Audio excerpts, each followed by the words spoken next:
Welcome to our lecture. This is The Art of Google, How to Research Effectively. I am your lecturer, CJ Getting, Creighton Getting, whichever you prefer. A little bit about me. I am a private coach for the better part of a year at this point, rising freshman, political science major at the University of Illinois at Urbana-Champaign, was ranked #1 in congressional debate for since the entirety, I believe, of my sophomore year in the state of Illinois. Also have been on the USA debate team for the education program and the Student Leadership Council for the NSDA, made finals at Emory. I've been doing this for about 4 years at this point, so I like to think that I know my stuff at least a little bit. And I'm also on the side an amateur journalist and just enjoy some reading of constitutional law over the past week or so. So, what is this lecture going to cover? You saw the title, The Art of Google, How to Research Effectively. What does that really mean? We're going to start off with some background research, kind of going through the process of what it means to go through a bill from the very, very start when you first see what the bill is on a docket, all the way up until researching your speech, finding those sources, and having those citations at the actual, crux of what your speech is, going kind of from the very beginning all the way until when you're giving your speech, what that evidence is going to look like. We'll also touch on evidence ethics, what makes a source good versus bad, and what you guys should be adhering to as students of congressional debate. Starting off with some background research, what you should be doing when you first see a piece of legislation on the docket. You don't know what it is, you don't know what it does, you know nothing about the bill other than the text in front of you. Well, first thing is you're going to research and define the following things. Those are terms, actors, concepts, and stock arguments. Stock arguments just being the common arguments. We'll get into that a little bit later. But what does all those first things mean? So terms, commonly, a lot of these will be defined in the bill. So Section 2 of most bills will define any uncommon or unknown terms in most bills. But if there's something you're confused about and it doesn't fully explain it in Section 2, go ahead and research it yourself. Look it up, look up the term, figure out what it means and how that can impact into the debates. Same thing with actors. On domestic policy bills, that is going to be the agency that enforces the legislation. On foreign policy bills, that will more typically look like the countries involved in the legislation. So, for the sake of this lecture, I'm going to be analyzing the Myanmar bill that was in the Equality and Forensics Round Robin. That bill, I should say, is up on Tab Room. The round has been recorded, is published on YouTube, so feel free to watch what that debate actually turned out to be like. But this was my process of going through that bill and kind of figuring out what's happening. And so I looked up what is the civil war in Myanmar happening, went over to the Council on Foreign Relations and read a whole article over one of the recent developments, what started the conflict all the way back in 2021, and the conflicts that happened well before then, dating back, I believe, all the way down to the 60s, and everything in between, trying to familiarize myself as much as possible on the conflict going on there and what that means for the debate at hand. Really, you want to know as much as you can about these actors that are involved. So if they're in a war, that's going to mean a lot to the conflict, to the status of what you're debating. If they're allied with the US versus enemies, that's going to significantly impact how you are debating the bill. And so you want to make sure you're knowing as much as you can about those relevant actors before you get started into actually researching what those arguments are and what your speech is going to be. Also, then, is going to be concepts. This is everything from the concept of a minimum wage, the concept of a carbon tax, kind of just what the bill actually does, why that's the case. Concepts like climate change, everything that you could possibly imagine that is relevant to the bill, try and make sure you have a good understanding of so that when that comes up in the debate, you know what they're talking about. You don't want to hear climate change come up in a debate and you have no idea what climate change even is. Now, typically, that's something you're going to learn at a very introductory level of debate, but that same thing happens at even the highest levels. When we did electric vehicles, you want to know what the difference is between hybrid vehicles, electric vehicles, and gas vehicles, and everything in between. It's also incredibly important you research on both sides of the debate. Those concepts aren't just for the affirmation or for the negation. They're true on both sides. And so you need to make sure that you are researching every avenue that might come up so that you know what's going to happen in that round. That's important really for 3 reasons. The first being refutation. So You cannot effectively refute someone if you don't know what they're saying at a deeper level. You can't effectively flip, being the second reason, that if you prepared for an affirmation speech, but you have to go negation, you want to have some idea of what the negation side is arguing so that you can effectively advocate for that side. The last one is just being a general understanding of the debates, whether that's questioning, whether that's just flowing. You want to actually know what they're arguing about so that you can make your arguments all that much stronger in your own speech. And by doing that, you need to make sure those concepts are understood on both the affirmation and the negation, regardless of which side you want to advocate for. So, checking in on that early research. If you have unknown terms, the simplest answer that you can do is dictionaries.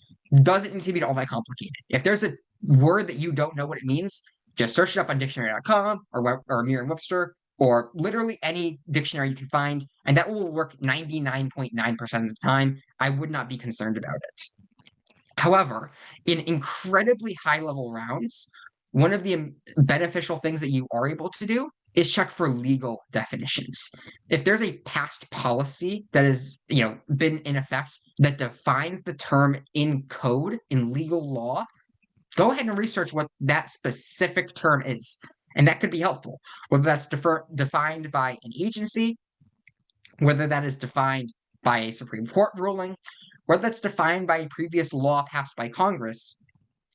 All of those give you the backing that you might need to kind of define what a round looks like. I think we saw this, I believe, 2 years ago at TOC when Senator Romy Trubetskoy really argued for the legal definition of a policy that was regarding, I believe, cloud storage.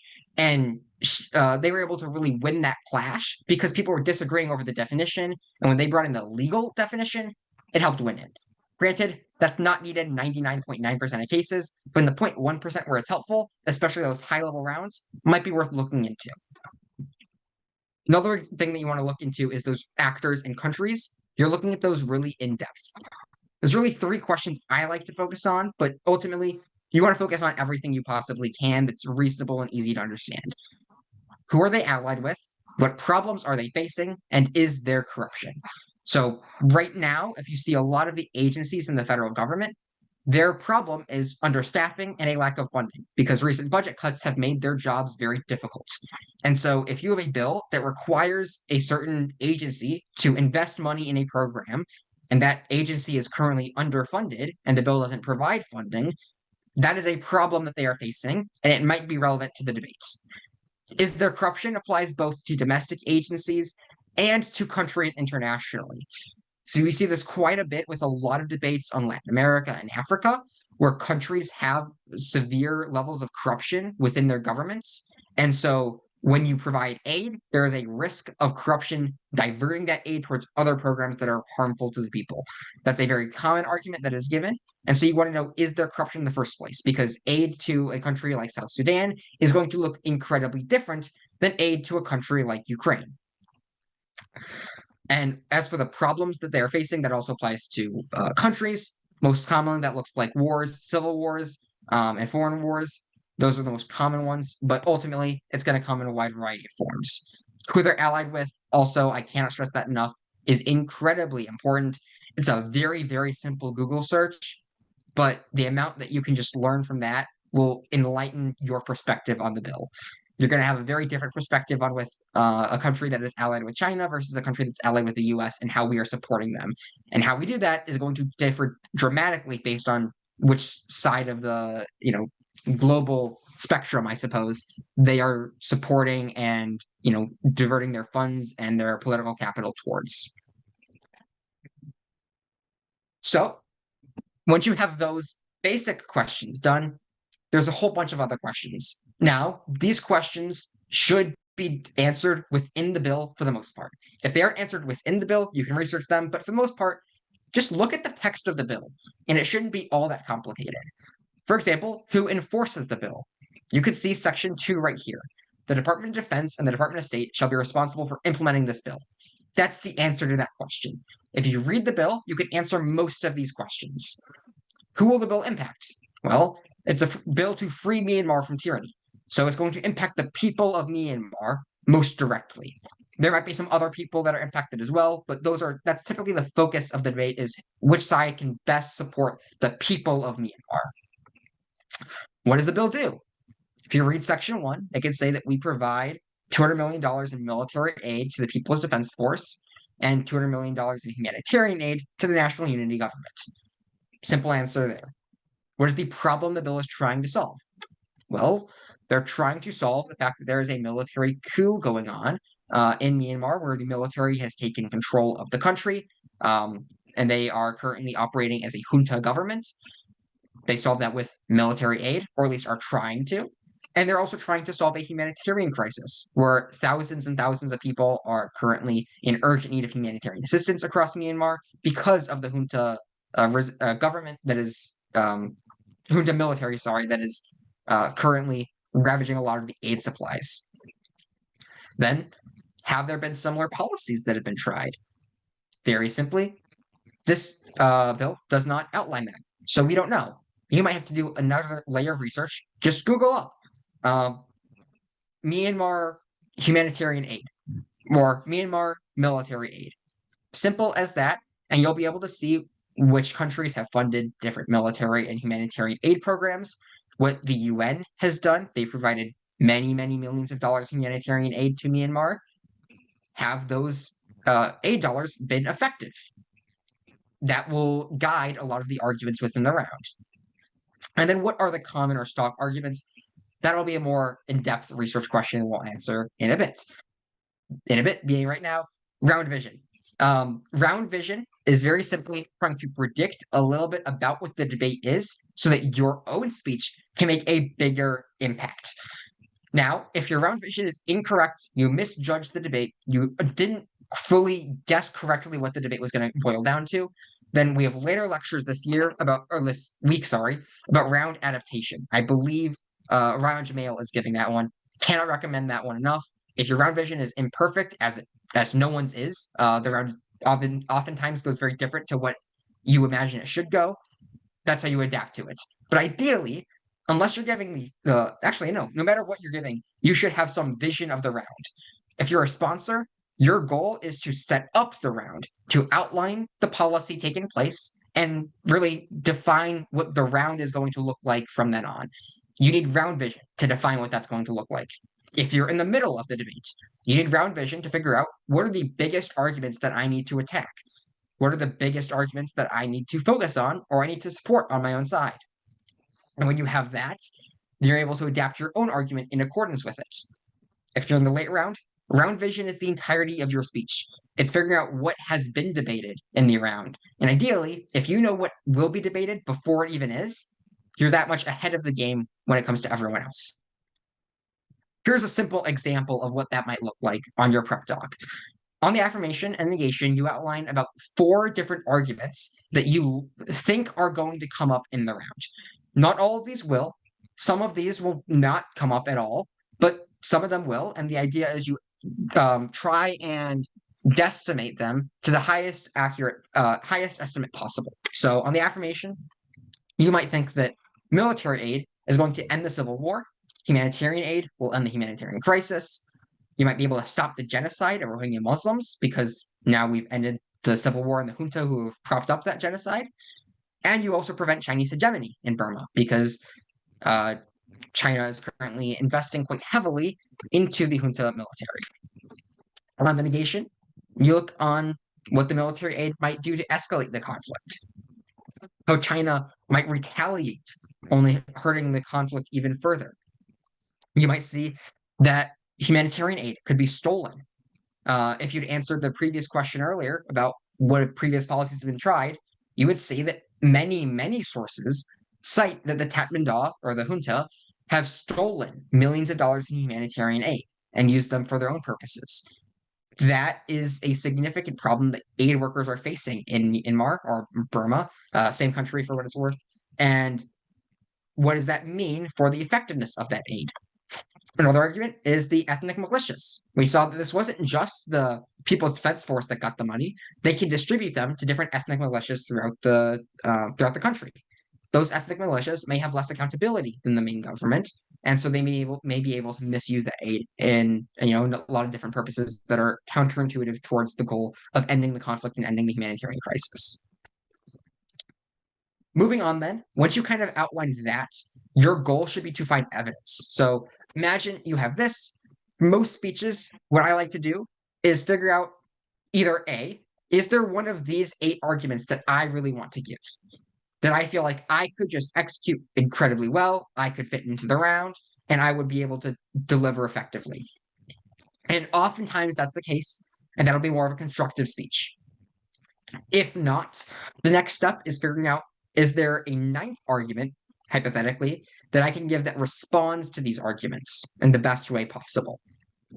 So if I'm going, I went AF on this one. I did a constructive, so I focused on really these two was my constructive speech. But hypothetically, I'm going later round. I go on the AF. I might want to respond to this stealing humanitarian aid, and I want to explain why that's not the case. I might want to give a different argument that responds to it, or gives an offensive response to say that humanitarian aid will be effective and we can actually save lives through XYZ reasons. So responding to arguments and creating a different 9th argument that might be more effective is also something you can do if you want to go in the mid or late round. You have that argument now. What is your next step? Simply finding the evidence to support it. So let's go over some quick ideas on what makes research good. What should you be looking for in your evidence? Number 1 is impressive citations. You want sources that are credible. If you cite something that's a meta-analysis or is a government study from the Department of State, let's say, it's typically going to be more credible in the eyes of a judge than that same quantification, that same number, that same statistic from Fox News or CNN. The more credible of a source you can get, the more impressive it will look like in the eyes of the judges. Because unfortunately, congressional debate, as well researched as you might be, the judge will always still see you as a high school student. And so the way you can overcome that is by linking to sources who give far more credibility than a high school student would have. I can't just say, this bill will end the humanitarian crisis. I have no research to suggest that. My research, being my brain, doesn't fully work. But if I have a source from Humanitarian Outcomes, which is a very, very large consulting group on humanitarian aid efforts, that's going to be a more credible source than my own brain in proving that same point. So you want to look at a few things. Academic sources, things like universities and colleges, the more prestigious they are, the more prestigious the study is. Academic studies in different journals will be helpful. Meta-analysis is also incredibly helpful. If you don't know what a meta-analysis is, very simply, that is a study that compiles the results of many, many other studies on the same topic. And it typically will average them or explain the trend that those studies show. So on minimum wage, there will be hundreds and hundreds of studies that argue the different impacts that a minimum wage will have on the US economy. If you have a meta-analysis, it'll then take all of those hundreds of studies, say on average, these 104 different studies suggest that a minimum wage would decrease poverty by X%. All of a sudden, you have a much more credible argument than just that one study which said that it decreases poverty. Or on the negation, you might have people that cite the one-off study that found the opposite effect. Last one for citations is going to be timeliness. You want sources that happen more recently. This is uniquely important in foreign policy debates because foreign policy often develops incredibly, incredibly quickly. And so a source from even a year ago might not be fully applicable to a conflict going on today. But for domestic policy legislation, you could typically go back a little bit longer than that. I'll go over specifically what timeliness will look like and what makes a good source there. But think of it simply, the more recent a source is, the better it's going to be for citations. If you could say that there is a academic study that came out yesterday, that will be more credible than an academic source that came out in 2015. And same goes for basically anything else you could find. Other than citations, Good research also includes the data itself. You want quantification whenever possible. You want numbers to support your claim. A source that simply says that military aid will save lives in Myanmar is good. It's helpful and it supports your claim. But a source saying that this much humanitarian aid in Myanmar would save 1 million lives is now a whole lot more understandable to a judge just how big your impact is, just how important your argument is, and just how strong your research is supporting that. Saving lives is less credible than saving XYZ number of lives and proving that number. That's important for impact calculus, which I'll get into just a little bit. The last one then, Sebastian, can we fix drawing on the slideshow? Cover that in a little bit, but as I continue, the last thing you want to do is kind of solve for any speculation within the round. So imagine, hypothetically, the bill in Myanmar, you have different people that are arguing different things, and they're simply speculating over will this aid be effective. They haven't given particular evidence to suggest it. They've just said, hey, past aid has been effective, or past aid, it hasn't been effective. You could solve that speculation by providing research saying, here's what's changed right now that would make this current aid effective, or here's what's changed really recently where the junta have gained more power and they would be more effective at stealing this aid, taking away this aid, XYZ reasons why for that. The more that you can take any speculation in the round and answer it in your own speech, the more that you can extend prior arguments effectively, and the better your argument will be yourself. So, impact calculus, I mentioned this briefly with the quantification, but I want to give a perfect example of what impact calculus will look like. Imagine, hypothetically, an impact is defined by 3 metrics. That's the scope, the magnitude, and the probability. Scope being how many people it impacts, magnitude being the depth of that impact, and then probability being how likely that impact is to actually happen. Now, that's not perfect, admittedly. You're not going to find a source that says there's a 40% chance of nuclear war or even a 10% chance of nuclear war because probabilities aren't going to be found in any of your sources. Probability is far better described in your warranting, your explanation, and the logic behind your speech, which is why it's incredibly important to have speeches that have a very logical strand and are reasonable and believable for their impacts. As for the scope and the magnitude, the idea is you want to impact more people on a more significant level. If you have 100 people that lose $1 because of a policy, that's typically less important than 1,000 people whose lives are saved or who are lifted out of poverty. And so you want to take the more extreme possible impact, and for a large number of people, that will make your impact that much stronger. How does that look? Let's look to Suits as they provide an example. Sorry. What do Elma, Jimmy, and Marcus have in common? Is because it gives a really good example of the impact calculus. And it was a funny example, and it's not in the context of the actual congressional debate round, but it executes incredibly well those principles. 1, you have the scope. 189 victims in that 5,000-page complaint. Plus the one he mentioned earlier, 190 people. That's the scope of the argument he's making. The magnitude, being that those are people who died because of negligence.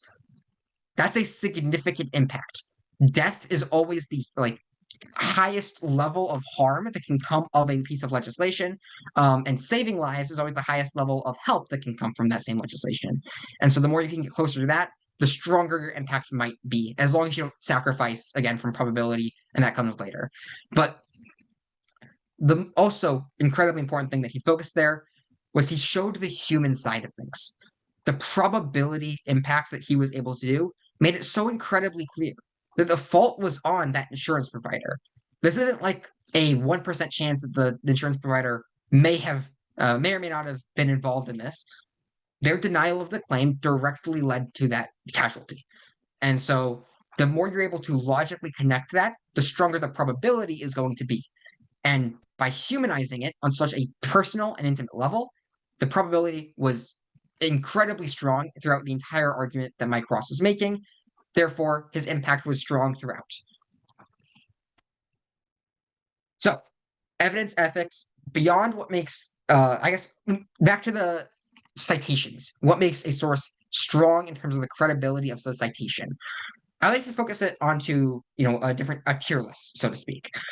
On the A tier, you have government sources. Anything in .gov is going to be incredibly credible. Those are required to be credible by most agencies and by federal law. And then meta-analysis are also seen as incredibly credible by most judges along those lines. That B tier is then going to be think tanks and Ivy universities. Things like Brookings Institute is going to be a large think tank that is credible and judges perceive as legit. And then any Ivy League university that you could find that has a study is going to be incredibly strong as well. Also applies to like the Ivy League Plus if you want to get there. So things like MIT or Stanford or Duke probably have similar levels of credibility to most of the Ivy League in that regard. Then we get into the C tier. These are absolutely sources that you should, use if they're the only option available. But ideally, they might link to some more credible sources in that B or A tier. This is things like other universities. So, I'm going to University of Illinois. Great school. I would love it to be in that B tier, but being realistic, if you cite the University of Illinois, it's going to be in that C tier, somewhere there, as a study that they provide. And the same is true for any unbiased news outlets. New York Times, Washington Post are typically strong examples. Their editorial sections are biased, but the actual news that they provide are typically pretty strong. And the, I guess, recognition of those news sources will then change whether it's C plus or C minus. So Newsweek, for example, is a credible source. They're not, they're unbiased, but they're not as famous or as recognizable or reputable as the New York Times or the Washington Post. So that might be like a C minus. Anything below this bar, anything in the D or F tier is considered a failing. Do not cite these. I cannot stress that enough. But to give you the differentiation between them, these can be the biased news, CNN, Fox News, MSNBC. Anything that is clearly partisan is going to be problematic. And then F tier is the industry-funded think tanks. These are honestly kind of fun. I I put it that way simply because some people will bring them up in their own speeches, and you can call them out in questioning, or you can call them out in a following speech. And simply calling out the source can be just as strong as calling out the argument itself. I remember, for example, in Harvard, I think not this past year, but the year before, there was someone in my quarterfinal round who cited the Cato Institute on a bill on fracking. Cato Institute is funded by oil companies and the Koch Industries, which is a very large, people who fund into big oil. And so I simply pointed out in questioning, and I got a laugh from the parley. And his argument did not do particularly well because when you cite an industry-funded think tank on the industry that you are supporting, it's going to be problematic. So please do not cite any like industry-funded think tanks in your speeches. That would be a problem. As for the question in the chat, Cato Institute is credible on a wide variety of sources. They do lean a little bit right, absolutely. But on the things that they are directly funded, that's where it becomes uncredible. And so you can absolutely cite them for things like small government and libertarian issues. They're not like funded by like the libertarian lobby necessarily that would force it to be that way. But oil industry is incredibly biased when it comes to Cato. And so it depends what argument you're making. If you're making an argument on foreign policy, it might be okay for making an argument on the oil industry. It's probably not the best time to use Cato as a source.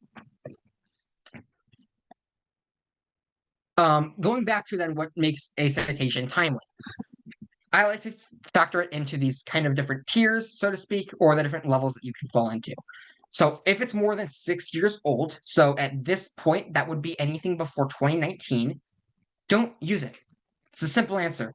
Find a more recent source that gives similar information, and then don't use it. There should be better sources than that one that are out there and are able to be used that give similar information, make a similar argument, and aren't from 2019 or before. You should be able to find more applicable, more recent data to support your claim. But if there is truly nothing that you could find to support that, then the solution that you can have is don't give the dates. So instead of saying the Brookings Institute quantified in 2018, just say the Brookings Institute quantified in their study that blank. And that can be what you use. Because if you don't, and judges do catch on to that incredibly easily. You would be surprised how much they will note that you do not give a date in your citations and in feedback. But the point being that you're able to use that source as an option. As for the question in the chat, I'll get to that in like literally just like next slide, I believe. I have a whole bunch of things on what you can do if the source is incredible. If it's from 4 to 5 years old, so that would be 2021 to 2020 at this point. Just do the year only. So Brookings Institute in 2020, Brookings Institute in 2021. Leave it at that. If it's more recent than that, this is where most of your sources should fall in. Anywhere from 3 months to 3 years old. So that would be 2022 is the latest you'd go. And I believe that would be May. As 3 months at this point would be the most recent you go on there. That's where you're going to include the month and the year. You're going to say, August of 2024, for example. You're going to have that as your citation. And then anything more recent than that is amazing.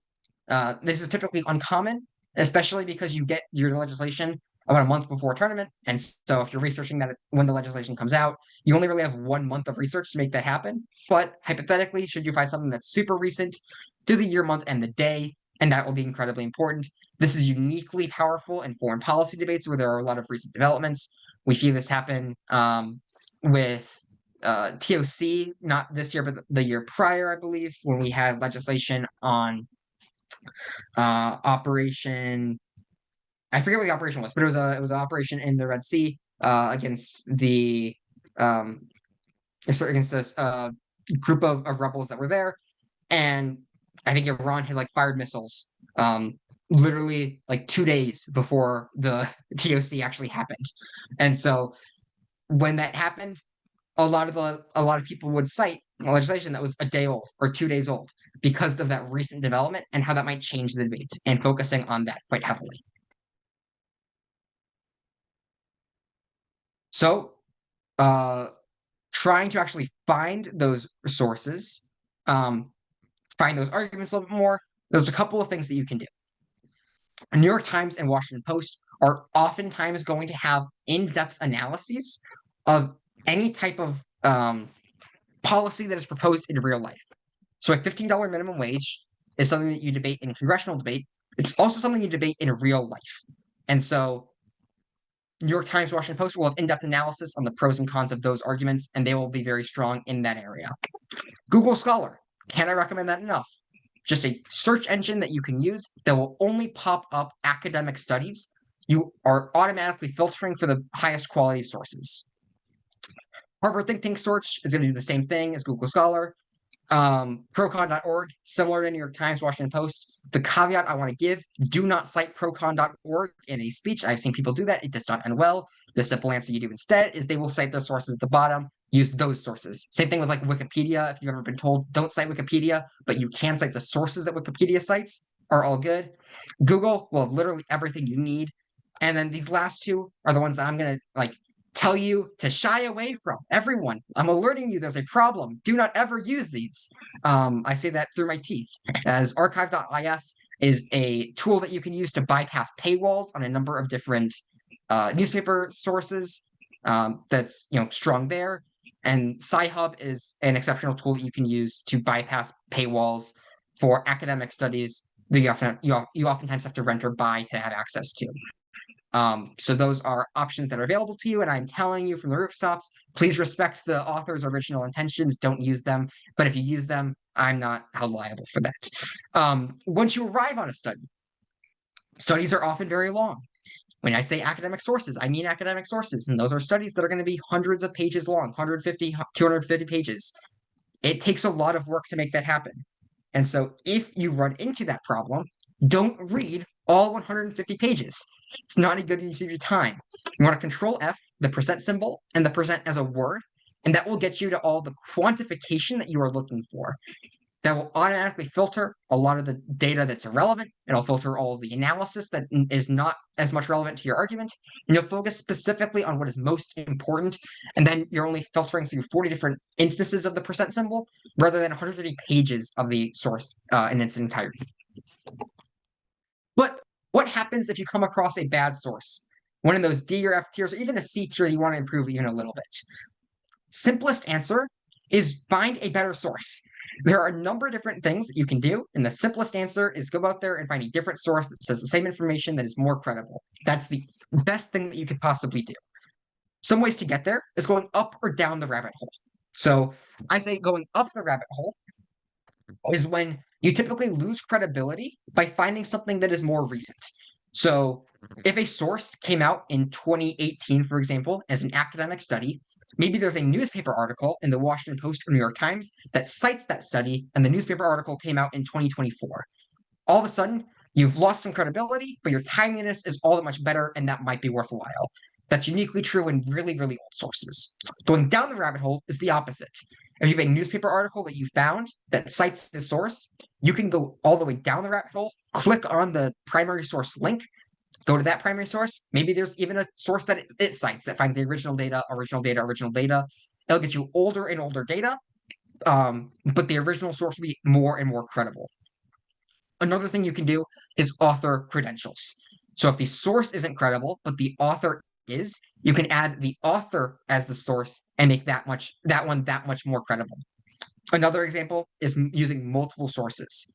So very common thing that I did quite a bit was that if I had an old source and a newer source, and they compared different things, then you can just use those sources in tandem. So I think I'll get into an example of that a little bit, and I'll explain what that is. But imagine hypothetically for inflation, you can just say, according to the Brookings Institute and the Bureau of Labor Statistics in May of 2025, this bill would save this much money.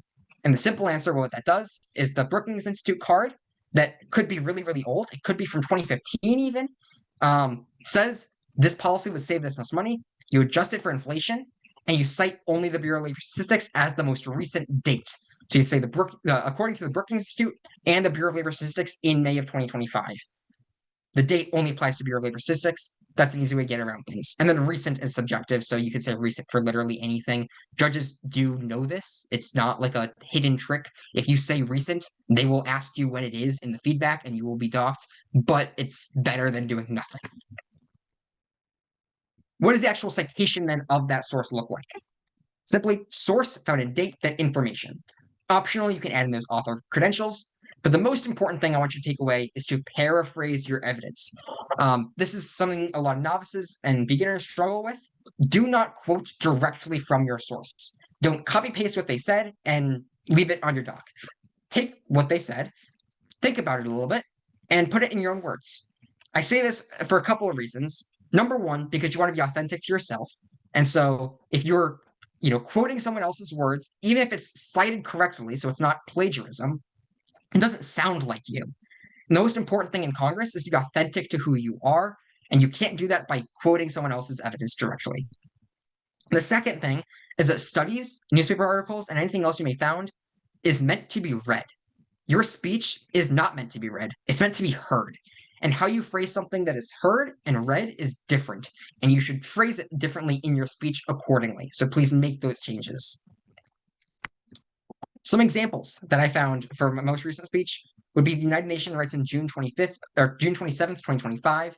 Then 3 years since the junta began their coup, the conflict has left 22 million people in need of urgent humanitarian assistance.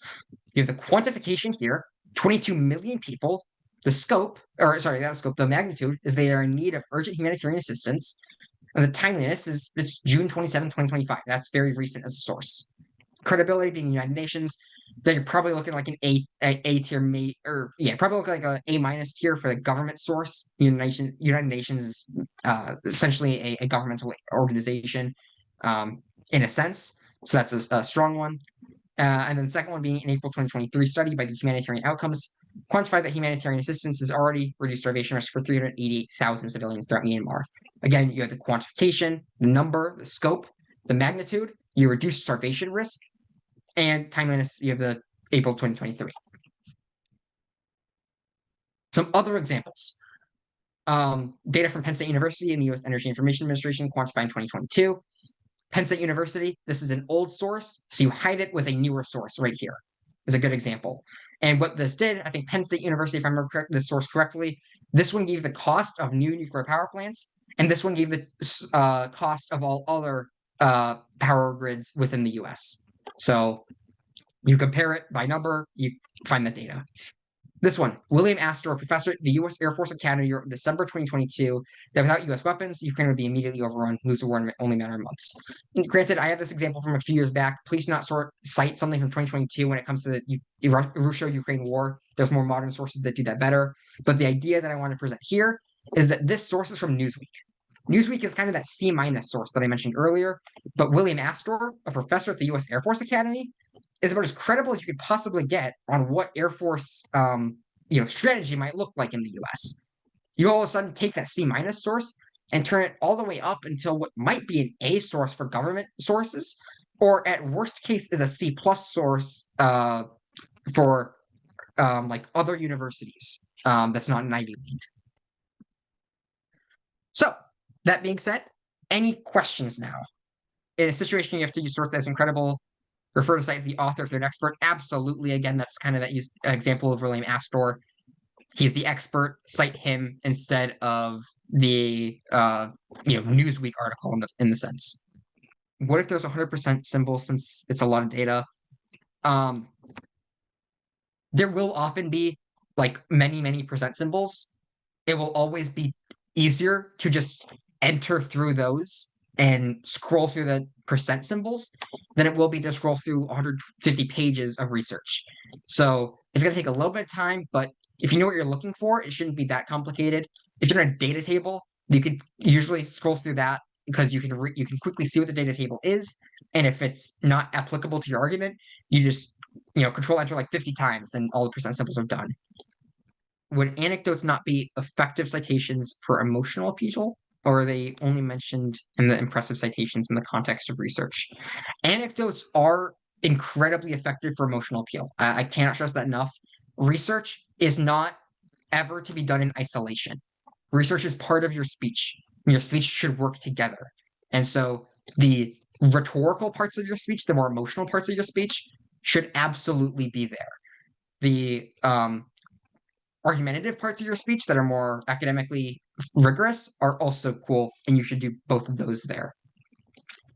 How long does it take to do a research process for a bill? It really does depend. As you get older towards like your senior year, a lot of the bills you already just know. So the background research you have to do where you figure out, are they allies and what that looks like? Who are they allied with? Is there corruption? You kind of just know that in the back of your head. As a freshman, it might take a little bit longer. So there's not a definitive answer, and it really depends on what the bill is and also what the process will look like. How do you find evidence for impacting? Yes, find evidence that specifically proves you're impacting. Even if that impact is unique, find the evidence to support it. Impacts should never come without evidence. You want to have evidence to support them. And so if you're going to say that you're going to save this many lives, find a source that says that. Don't just say it. Oh, any reliable sources tell us which companies are industry funded think tanks. Great question. I don't know. I haven't found one. But it's pretty easy to tell if they're industry funded by just doing a little bit of research. You find the source that you're looking at, literally search up funding, and it'll come up. Oftentimes, they'll even like promote themselves as representatives of the industry.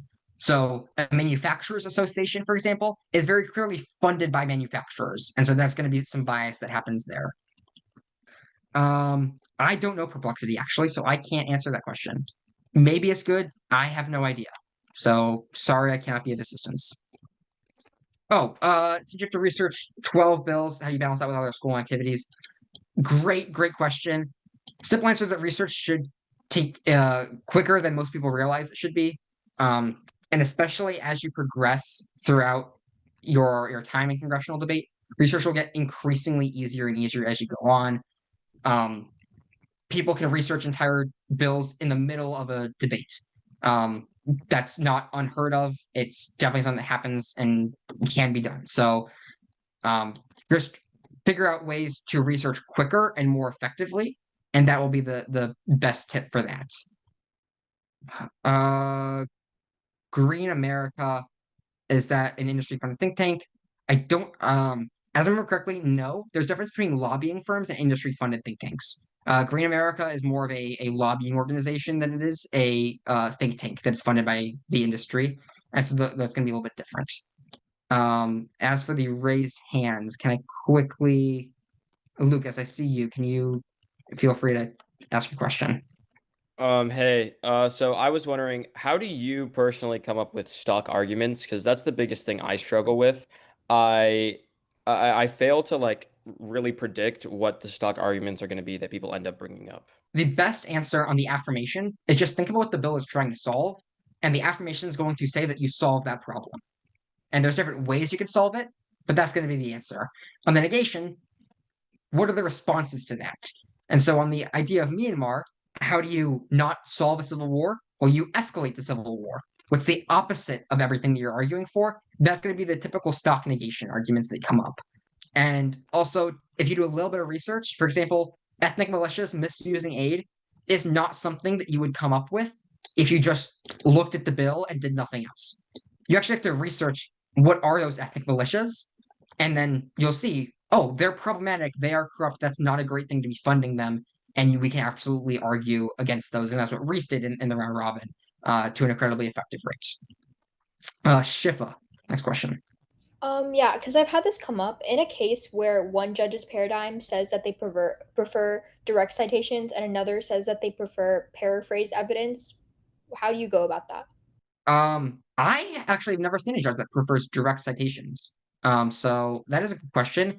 I would broadly move towards paraphrase evidence because that just makes it stronger for your speech, and your speech will be much more effective if you are phrasing your argument in a way that is authentic to yourself and also easier to be heard than read. I think that's probably the way that I would lead. But I also haven't had a judge that says I prefer direct citation, so I wouldn't necessarily know. That's a good question. What is a think tank? A think tank is just a large organization that publishes first like academic research. That's not a university. So usually do this for Congress. Brookings Institute is a very common one. Cato Institute is another think tank. You oftentimes they represent certain industries because they want to support those industries with legislative action, which is why it's common, but they don't necessarily need to. And yeah, think tanks are just the organizations that publish academic research, so to speak, that are not universities. I'm going to send these two links in the chat. The first one is the link to the lecture that is just sent. So feel free to click on that and look at it. Actually, I'm going to share it real quick. I don't think it's shared. Cool. That should be shared now. Should have access to it. The second link is private coaching. Obviously, do not like click on it if you don't want private coaching. This is not like mandatory. It's completely optional. But if you would like it, I am a private coach. I've been doing it for a little bit over a year, so happy to help anyone. The link is for a free consult, so you do not need any commitment to make that happen. With that said, thank you all very much for showing up for this, and good talking to you.